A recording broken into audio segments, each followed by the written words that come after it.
membuat aturan. Aturan atau tata tertib. Bagusnya bagaimana?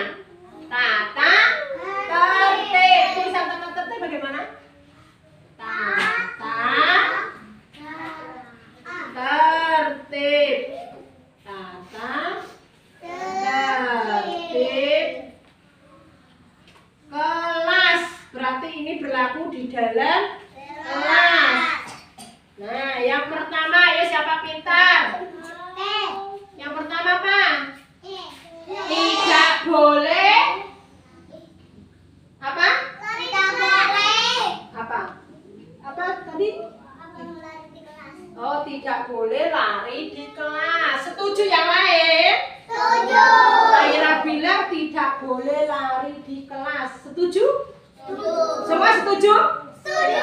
Oke, berarti tulis ya.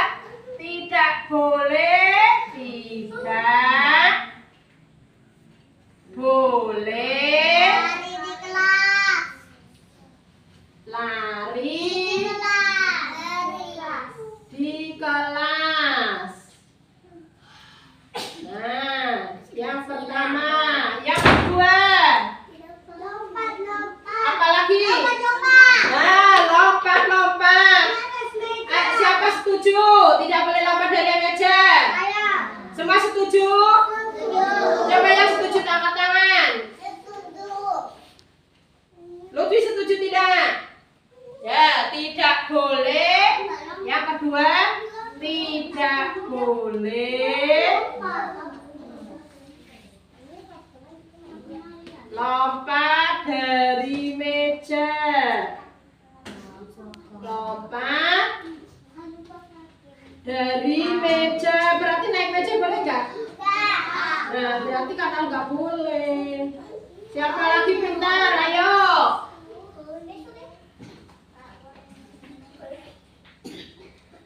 Ayo, apa lagi? Tidak boleh lari di kelas, tidak boleh lompat dari meja, tidak boleh apa lagi? Duduk di meja. Sama toh, iya. Bertengkar. Nah, oh pintar. Adil bilang tidak boleh bertengkar. Siapa setuju? Saya. Oh, semua setuju pintar. Tidak boleh bertengkar.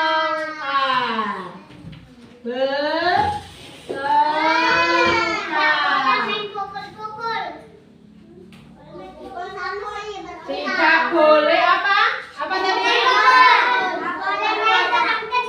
Oh, tidak boleh pukul. Tidak boleh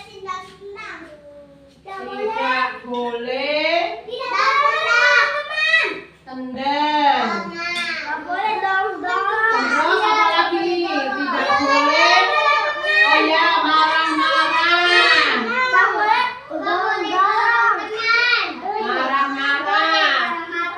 Ya. Tidak boleh dorong teman. Tidak boleh marah, tendang, dorong. Ya. Terus apa lagi? Apa lagi? Tapi sudah. Tidak boleh bertengkar, tidak boleh tendang, marah, dorong. Main pukul-pukulan.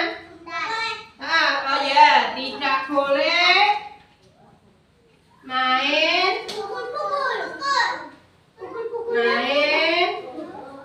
pukul-pukul. Ini sekarang begini, sekarang lanjut Bu Guru ingin kesepakatan tentang mengerjakan belajarnya.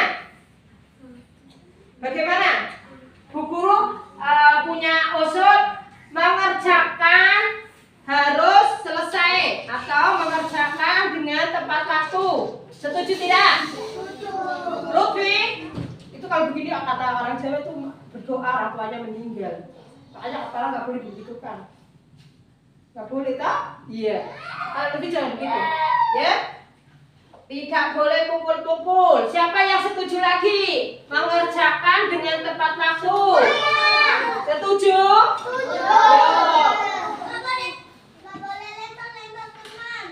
Tugas dikerjakan tepat waktu. Tugas, ya boleh toh, tapi ada aturan. Tugas dikerjakan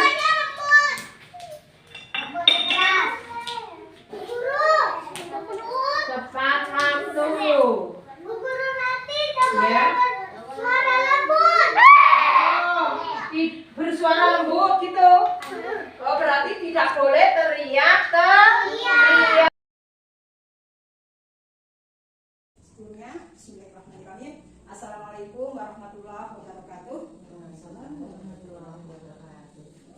Yang pertama, saya ucapkan syukur alhamdulillah kita di sini masih diberi kesehatan, bisa berkumpul di sini dalam rangka sosialisasi tentang budaya positif. Di sini ibu-ibu semua, nggak ada istilahnya saya memberi belajar ke ibu-ibu ya, tapi di sini kita sharing lah, belajar bersama-sama. Di sini saya di depan bukan berarti saya yang pinter, tetapi ada ilmu sedikit bisa saya tularkan dan mudah-mudahan bermanfaat untuk kita. Perkenalkan, nama saya Sunarti dari TK Asia 4 Aimas, Kabupaten Sorong, calon guru penggerak angkatan 9 Kabupaten Sorong, Papua Barat. Dalam kesempatan ini, mari kita belajar bersama-sama tentang budaya positif. Gini ibu-ibu, sebenarnya yang namanya budaya positif itu sudah kita laksanakan sehari-hari. Hanya saja, mungkin di dalam pembelajaran yang selama ini kita belum tahu, dan alhamdulillah saya mengikuti pendidikan guru penggerak, menerima pendidikan tentang budaya positif selama 2 minggu. Dan ini nanti saya sampaikan ke ibu-ibu cukup sebentar, mungkin nggak sekitar 1 jam ya. Budaya positif yang pertama ibu-ibu yaitu bagaimana kita sehari-hari di sekolah. Sebenarnya sudah kita terapkan ibu-ibu. Contohnya yang sudah kita terapkan di sekolah kita, yang 7S. Ibu-ibu pastinya tahu. Sapa, senyum, salam. Nah, antara lain seperti itu ibu-ibu. Dan masih banyak yang lagi. Contohnya kita berdoa sebelum dan sesudah belajar. Itu juga termasuk budaya positif. Budaya positif itu bermacam-macam ibu-ibu. Konsep utama dalam modul budaya positif yang pertama yaitu perubahan paradigma belajar. Yang kedua, disiplin positif. Yang ketiga, kebutuhan dasar manusia. Keempat, motivasi perilaku manusia. Yang kelima, posisi kontrol. Keenam, keyakinan kelas. Dan ketujuh, segitiga restitusi. Dari 7 materi ini ibu-ibu, ada nanti materi yang sangat menyentuh hati kita. Karena kita sebagai guru selama ini menerapkan atau belum. Di sini kita mulai belajar. Nah, yang pertama yaitu tentang paradigma belajar baru. Ya, paradigma pembelajaran baru.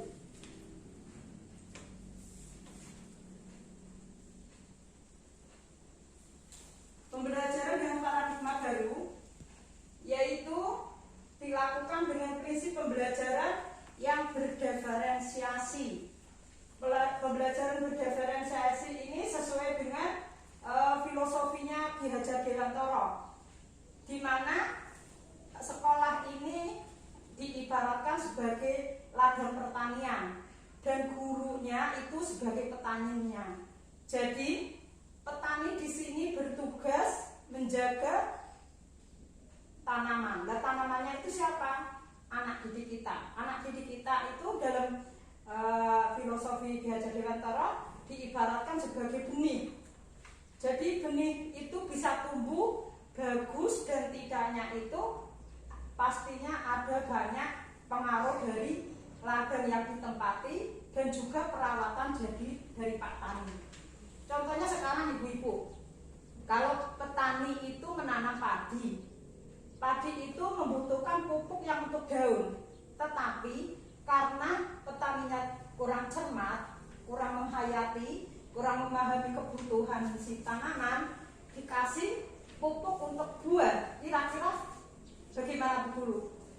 Apakah itu nyambung? Tentu tidak. Ya, makanya jadi dari itu ibu-ibu kita jadi bisa belajar bagaimana memahami kebutuhan si anak. Dari kita sudah memahami kebutuhan si anak, makanya nanti kita bisa melangkah bagaimana anak ini bisa tumbuh kembang sesuai dengan kebutuhannya. Dan kita guru hanya bisa memberi, istilahnya memupuk laku dasarnya anak itu yang sudah ada, tapi kita tidak berkewajiban membentuk dasar anak. Dasar anak itu sebenarnya sudah ada, tetapi kita bertugas hanya membantu, menuntun bagaimana si anak itu bisa tumbuh berkembang secara optimal. Nah, caranya tadi seperti tadi ibu-ibu. Jadi kita ciptakan lingkungan sekolah, yang positif. Dan ini sebenarnya bukan hanya tugas kita sebagai guru ibu-ibu, supaya bisa berjalan itu seluruh warga sekolah harus ikut membantu. Karena anak ini kan tumbuh kembang tidak hanya di sekolah, tentunya siapa lagi? Orang tua. Selain orang tua, komite sekolah. Karena apa? Selain sarana prasarana anak pun kurang dalam pembelajaran, jadi sarana prasarana pun komite punya tanggung jawab untuk membantu supaya anak-anak tumbuh kembang secara optimal. Dan yang diharapkan di sini ibu-ibu, mereka tumbuh kembang sesuai dengan profil pelajar Pancasila. Apa itu profil pelajar Pancasila? Ibu-ibu bisa dilihat di situ. Profil pelajar Pancasila yaitu berketuhanan yang Maha Esa. Bisa dilihat ibu-ibu? Ya. Berketuhanan yang Maha Esa. Terus apa lagi ibu-ibu? Mandiri, gotong royong, berpikir kritis. Apalagi? Terlalu kecil. Kreatif. Ya. Ya betul. Nah, seperti itu. Jadi yang diharapkan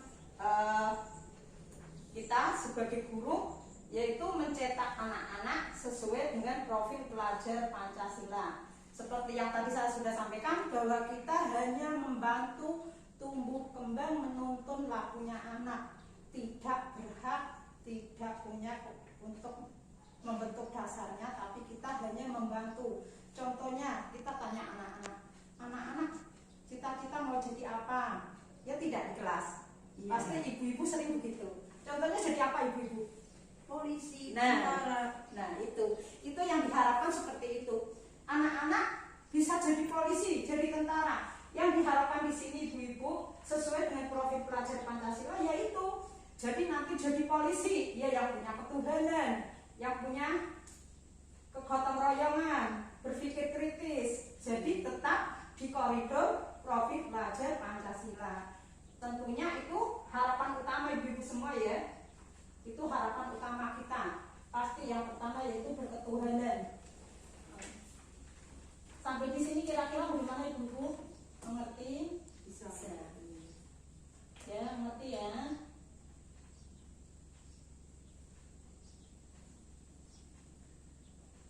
Nah, di sini selanjutnya tentang budaya positif. Nah, budaya positif yang pertama yaitu tentang disiplin. Disiplin, kalau menurut ibu-ibu disiplin itu bagaimana ya? Waktu datang sekolah tepat waktu diantaranya. Ya, diantaranya disiplin waktu, datang tepat waktu. Apalagi Menyelesaikan tugas tepat waktu, cepat, baik. Nah itulah selama ini yang kita pahami disiplin seperti itu ya ibu. Tepat waktu, sesuai dengan apa yang diinginkan. Padahal yang sebenarnya yang dimaksud disiplin itu adalah proses belajar, Ibu. Nah, di sini keuntungan saya, Ibu, dalam pendidikan guru penggerak, diantaranya yaitu dikenalkan dengan disiplin positif. Disiplin, makna dari disiplin yaitu sesuatu yang dilakukan seseorang pada orang lain untuk mendapatkan kepatuhan. Kita cenderung menghubungkan kata disiplin dengan ketidaknyamanan. Nah, jadi anak-anak kadang gitu, kadang saya datang pagi biar apa? Pertama, tentunya pasti tidak dimarah ibu guru, iya toh? Itu disiplin. Pasti diartikan, ini anak datang tepat waktu, berarti dia disiplin, rajin. Yang sebenarnya ibu-ibu, yang dimaksud di sini, yang diharap dalam pembelajaran guru penggerak, yang dimaksud disiplin itu sebenarnya bukan begitu, tetapi bagaimana anak tersebut bisa belajar dengan kemauan sendiri, istilahnya dari motivasi intrinsik, motivasi diri sendiri untuk berbuat lebih baik. Nah, maka dari itu ibu-ibu, kemarin di sekolah saya dengan Ibu Guru Cakra, kita sudah menerapkan ya ibu-ibu ya, melatih anak-anak tentang kedisiplinan, disiplin positif. Nah, disiplin positif kemarin kita sudah terapkan dengan anak-anak membuat kesepakatan kelas ya ibu ya. Nah, jadi disiplin itu sebenarnya proses pembelajaran ibu, bukan istilahnya yang selama ini kita kenal kan kata kerja, dominan dengan kata kerja. Ya, yang berikut yaitu kebutuhan dasar manusia. Kebutuhan dasar manusia, ya. Jadi disiplin positif itu juga bisa dipengaruhi oleh kebutuhan dasar manusia. Kebutuhan dasar manusia yang pertama yaitu bertahan hidup. Yang kedua, kasih sayang dan rasa diterima. 3, penguasanya. 4, kebebasan. 5, kesenangan. Jadi begini Bu, kita ke anak-anak setelah memahami ini, itu juga saya jadi merasa bahwa anak-anak itu setiap melakukan sesuatu pasti punya alasan, yaitu terkait dengan kebutuhan dasar manusia tadi. Walaupun anak kecil pun itu sebenarnya sama dengan kita ibu-ibu. Maka dari itu kita tidak boleh istilahnya harus tag ini loh aturan tata tertib yang kamu langgar. Ini loh, itu sebenarnya suatu sikap yang salah kita sebagai guru. Kita sebagai guru harusnya memahami hal ini. Kenapa nak kamu sampai lakukan itu? Jadi anak bisa mengeluarkan isi hatinya bagaimana dan jalan keluarnya bagaimana. Jadi kita jadi guru pun harus mengerti tentang kebutuhan dasar anak dulu. Karena tanpa mengetahui dasar anak, ibaratnya seperti tadi yang disampaikan Ki Hajar Dewantara, bahwa kita harus mengetahui kebutuhan anak dulu.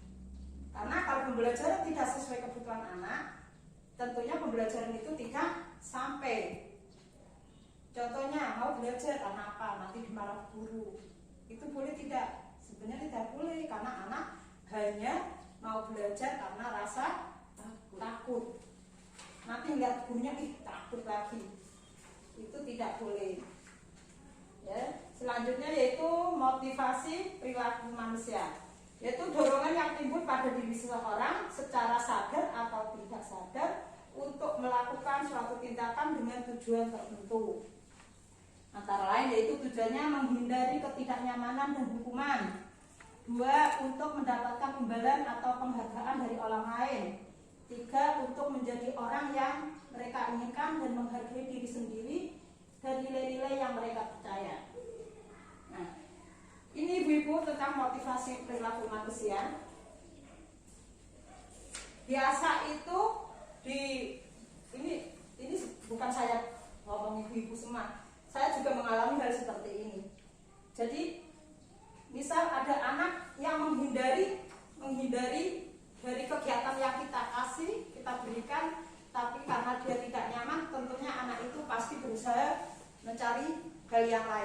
tentunya waktu itu pasti marah ya ibu, karena merasa anak itu tidak mengikuti yang kita arahkan. Padahal kita tidak boleh seperti itu. Nah, mulai saat ini mari kita bersama-sama merubah pola pikir, merubah langkah dan metode pembelajaran yang kurang tepat lah. Sebenarnya sudah banyak yang bagus, hanya kurang tepat sedikit-sedikit. Jadi dengan ini mari kita bersama-sama belajar memperbarui tentang kemajuan sekolah kita.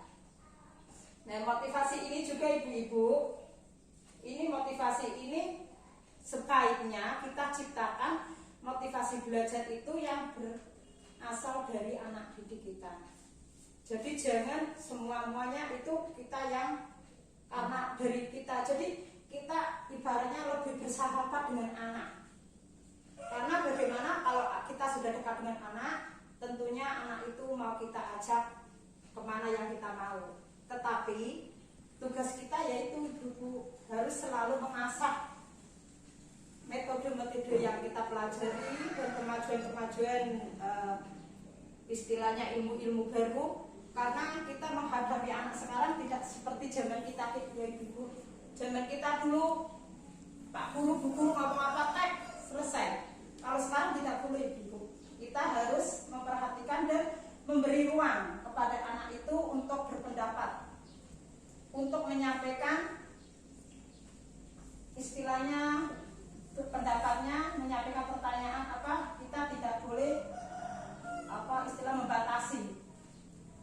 Yang penting kita harus meluruskan jika memang salah, tapi jika memang anak itu sudah baik, mari kita pupuk supaya anak itu makin berkembang.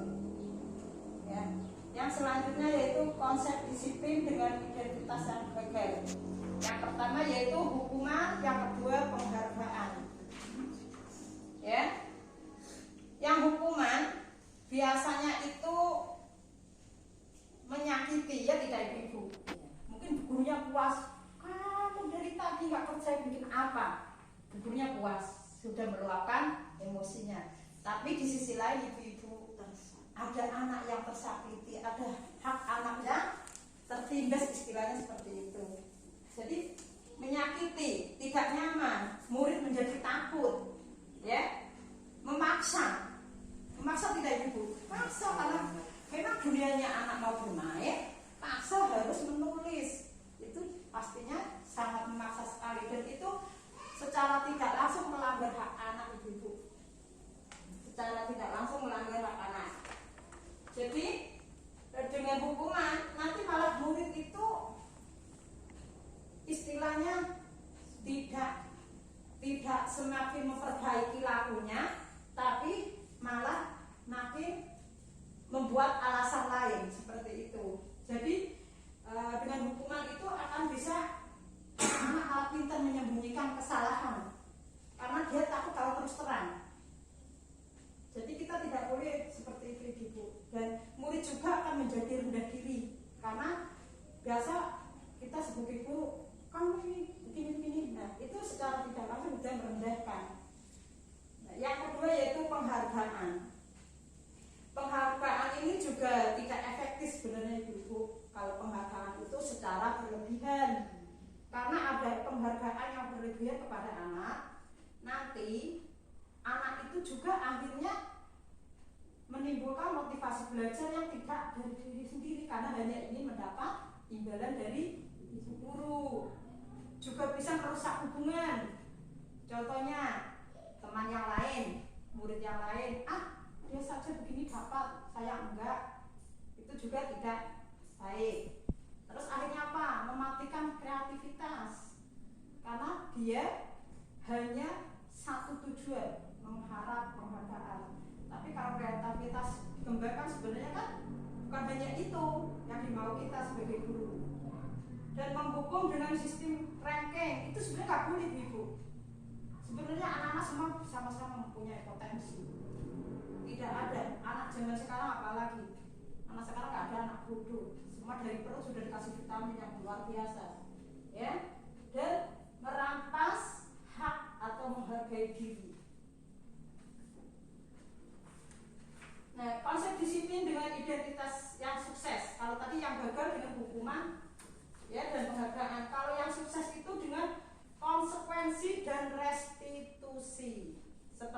kemarin kita sudah terapkan, yaitu pembentukan kesepakatan kelas. Nah, ini kalau konsekuensi dengan hukuman sama nggak? Berbeda ya. Karena kalau hukuman biasa itu hanya diberikan oleh kita sebagai guru. Tapi kalau konsekuensi biasa kita itu sudah kesepakatan kita dengan murid. Seperti kemarin kesepakatannya apa? Nilai-nilai apa yang harus kita terapkan? Konsekuensinya apa? Itu murid mengetahui bersama-sama. Jadi tercipta habitat yang belajar, ya. Habitatnya ini orang-orang belajar semua. Muridnya belajar mengetahui apa itu nilai-nilai, apa itu konsekuensi. Anak-anak itu pun akhirnya apa? Dari situ anak-anak bisa belajar tentang nilai budaya positif dan konsekuensinya itu apa. Mereka pahami sendiri dan akhirnya mereka sadar dengan diri sendiri tanpa kita harus paksa mengikuti kita.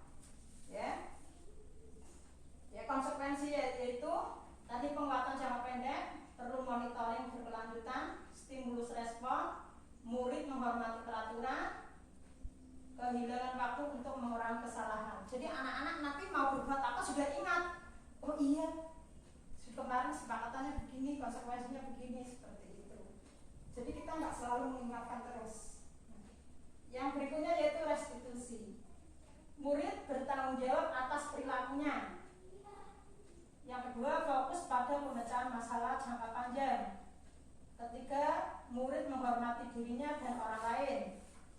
Keempat, teori kontrol. Dirinya memegang kontrol untuk diri sendiri ya. Murid bersemangat memperbaiki kesalahan. Nah, dari situ ya ibu-ibu, kira-kira ada yang ditanyakan ibu-ibu?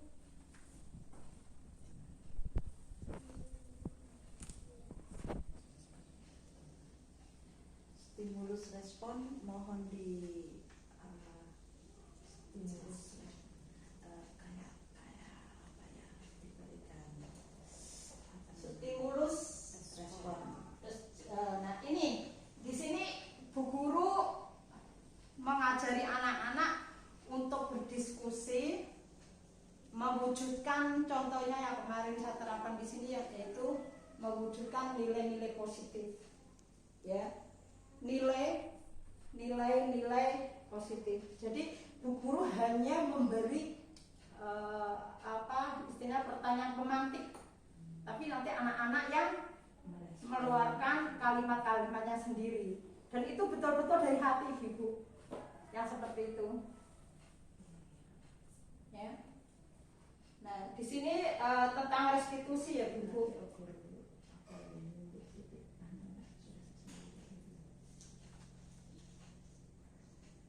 Pengertian restitusi. Restitusi adalah proses menciptakan kondisi bagi murid untuk memperbaiki kesalahan mereka sehingga mereka bisa kembali pada kelompok mereka dengan karakter yang lebih kuat. Jadi restitusi ini yaitu seperti tadi Bu.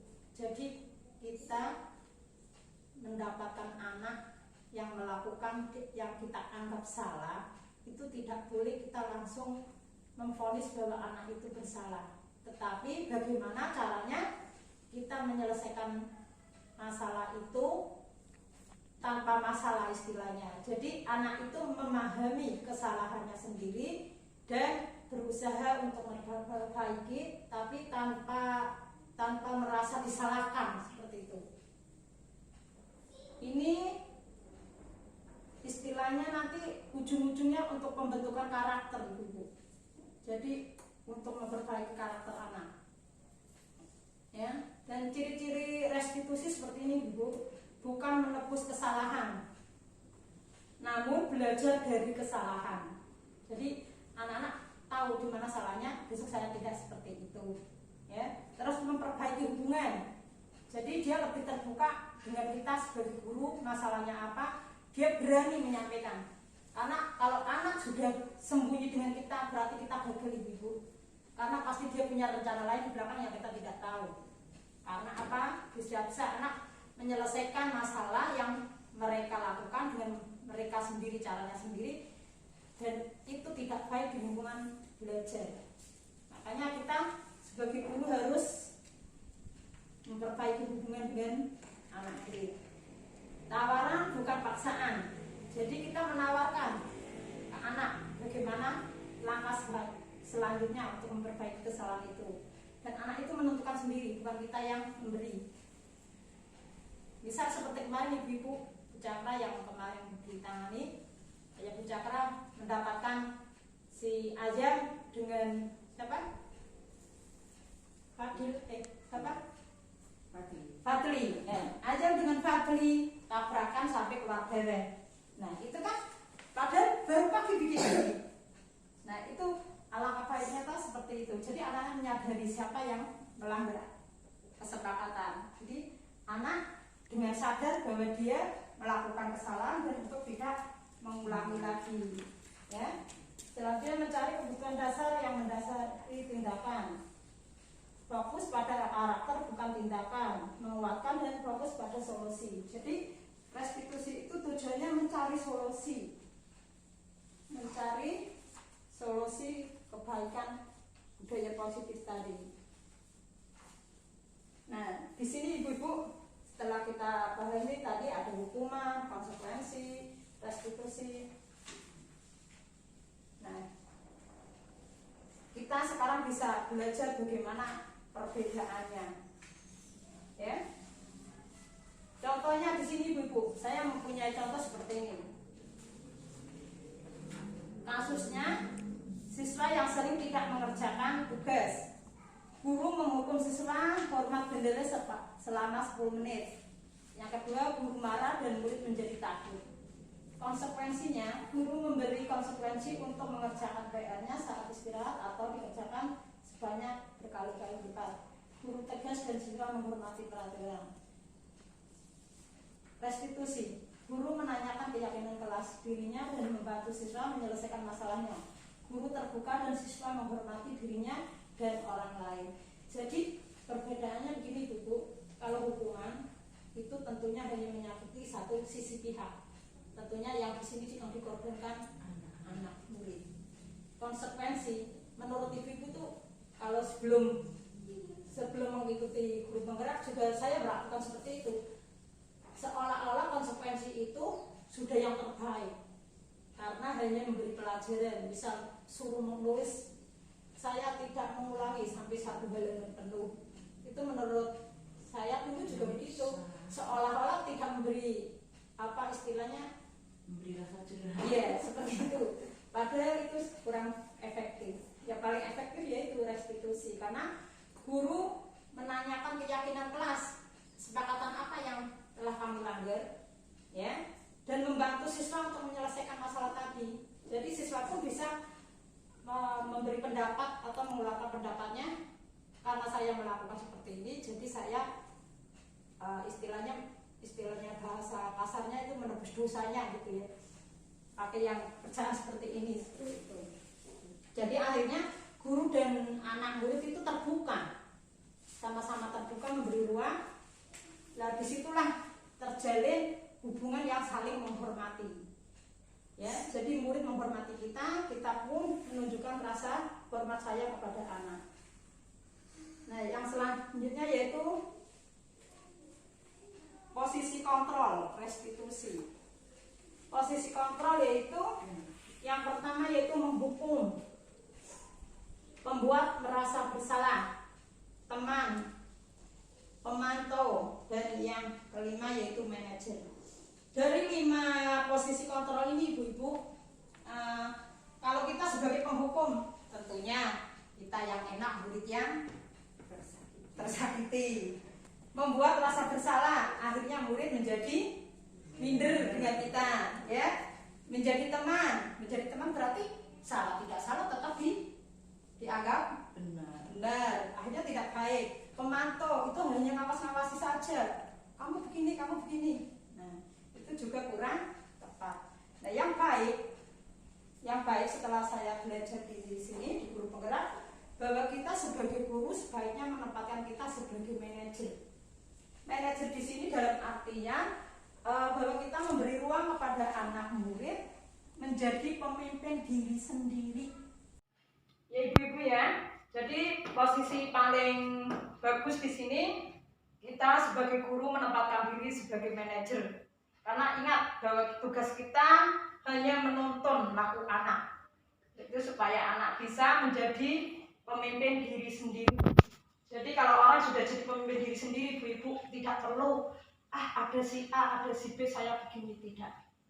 Dimanapun tempat seperti itu, sesuai dengan karakternya. Dan tugas kita seperti yang dari pertama kita bicarakan, yaitu mendidik anak menjadi pelajar Pancasila, seperti itu. Jadi tugas utama kita sebagai guru seperti itu. Tetap semangat ibu-ibu ya. Ya. Lanjut. Nah, di sini contohnya tadi penerapan 5 posisi kontrol, yaitu mendukung, mematuhi aturan sekolah, lalu berdiri di depan kelas, membuat rasa bersalah.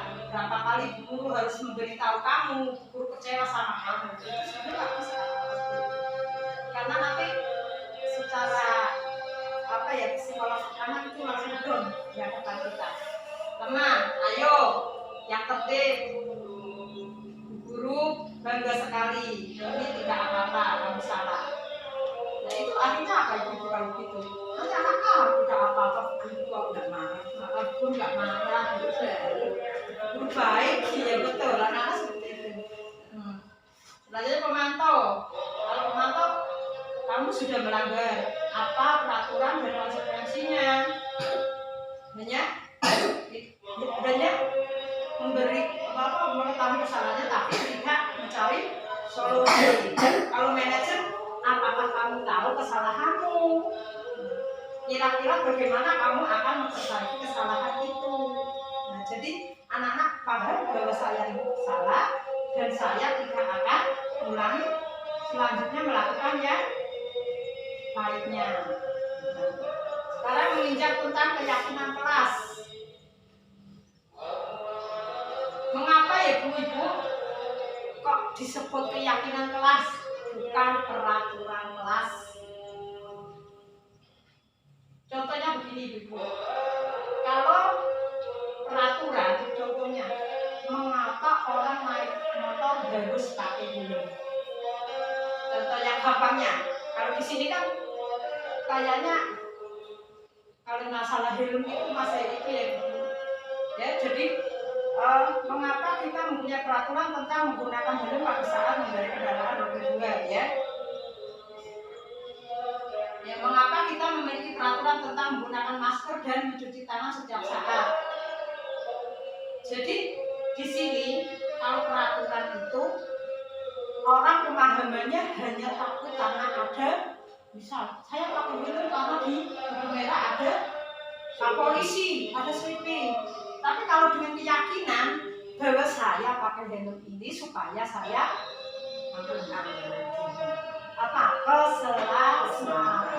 aman dan selamat. Terus begitu juga kayak zaman kita waktu corona ibu-ibu, kita mau ke bank tidak pakai masker, harus keluar dulu, nggak boleh masuk. Sebenarnya kalau kita sadar sendiri, oh iya memang kita masker untuk supaya kita tetap sehat seperti itu. Jadi jangan membuat peraturan, tapi kita membuat keyakinan bahwa dengan melakukan hal itu ada hal positif yang akan kita nikmati. Bagaimana pembentukan keyakinan kelas itu? Seperti kemarin saya sudah praktekkan ya. Keyakinan kelas itu lebih abstrak dari peraturan. Contohnya, kalau peraturan tidak boleh lari di kelas, itu peraturan kalimat itu. Tapi memang dirasa juga beda itu kalau kita pahami. Kalau menjadi keyakinan apa itu? Berjalan di dalam kelas lebih indah, lebih bersahabat, lebih universal, bisa berlaku di mana-mana kalimat itu. Ya, berupa pernyataan universal. Terus dibentuk dalam kondisi positif, dalam bentuk positif karena anak dan guru itu sama-sama membentuk bersama-sama.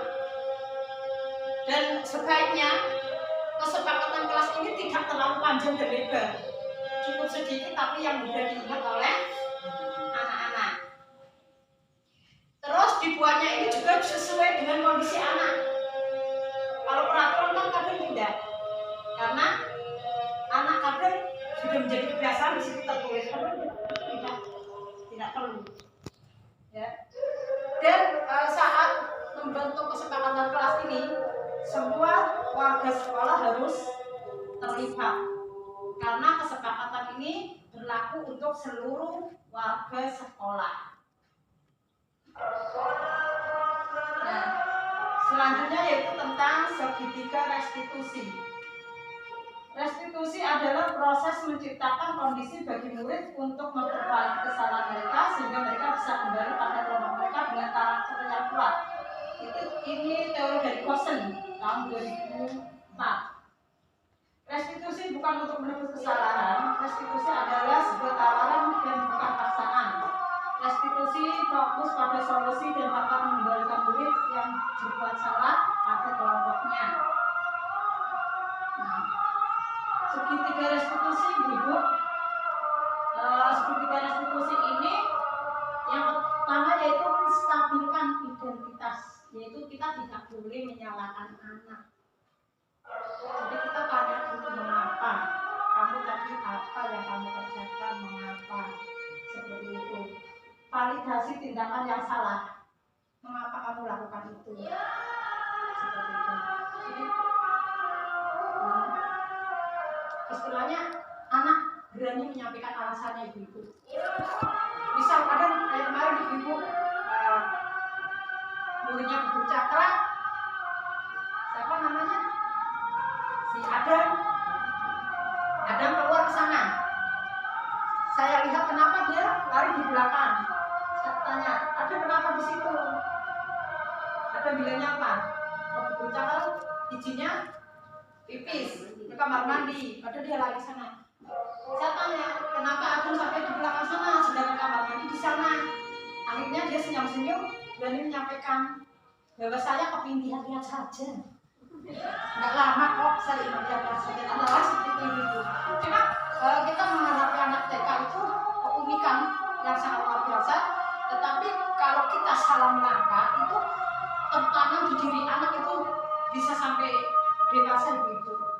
Karena tanpa disadari, pengalaman dari saya sendiri punya murid dulu di MI yang namanya Fadli. Itu dulu setiap pulang sekolah saya usir tidak mau pulang. Dan akhirnya ternyata dia sampai sekarang pun masih mengingat bahwa guru yang menerima saya itu hanya di guru arti. Tapi sekarang dia sudah kerja di dealer guru. Sampai sekarang masih ingat. Saya sampai kadang mengingat dia itu hampir kayak rasa pilu. Karena dia akhirnya menceritakan itu sekarang bahwa itu anak yang broken, yang belum dipukul orang tuanya. Cuma waktu itu dia berani cerita. Itu pengalaman saya. Jadi mulai saat ini kita jaga ucapan, jaga sikap kepada anak. Betul-betul itu ibu restitusi ini sangat baik sekali. Seperti itu ibu. Jadi apa ya, dari pengalaman-pengalaman yang kita sudah lakukan, mudah-mudahan dengan ilmu ini kita akan tambah lebih dewasa menghadapi anak-anak seperti itu. Dan ibu-ibu, memang anak itu adalah sahabat kita ibu-ibu. Anak kita selain kerja mencari uang tentunya untuk hidup di dunia pasti perlu uang, tapi kita sebagai orang Islam tentunya kepingin punya amal juga di akhirat nanti lewat anak-anak yang kita didik seperti itu. Dan alhamdulillah kalau kita melihat anak kita yang pernah kita didik menjadi orang sukses, itu adalah kebanggaan kita sendiri. Dan mudah-mudahan dengan ilmu yang saya terima dan saya sampaikan ke ibu-ibu akan menjadi lebih apa ya, lebih berarti, lebih bermanfaat. Karena saya di sini mengingat bahwa ilmu yang tidak diamalkan ibaratnya tanaman yang tak berbuah. Jadi di sini mari kita bersama-sama membuat tanaman, menanam tanaman dan kita nanti dengan harapan mendapat buah yang sangat nikmat sekali. Sudah paham ibu-ibu ya? Ya. Terima kasih kepada ibu-ibu semua yang telah menyempatkan waktunya dan sudah bercapek-capek belajar bersama. Semoga kita akan menjadi ibu-ibu yang sukses, menjadi ibu-ibu yang hebat. Ibu guru hebat, guru bergerak, Indonesia tentunya akan lebih maju. Ya. Terima kasih. Wassalamualaikum warahmatullahi wabarakatuh.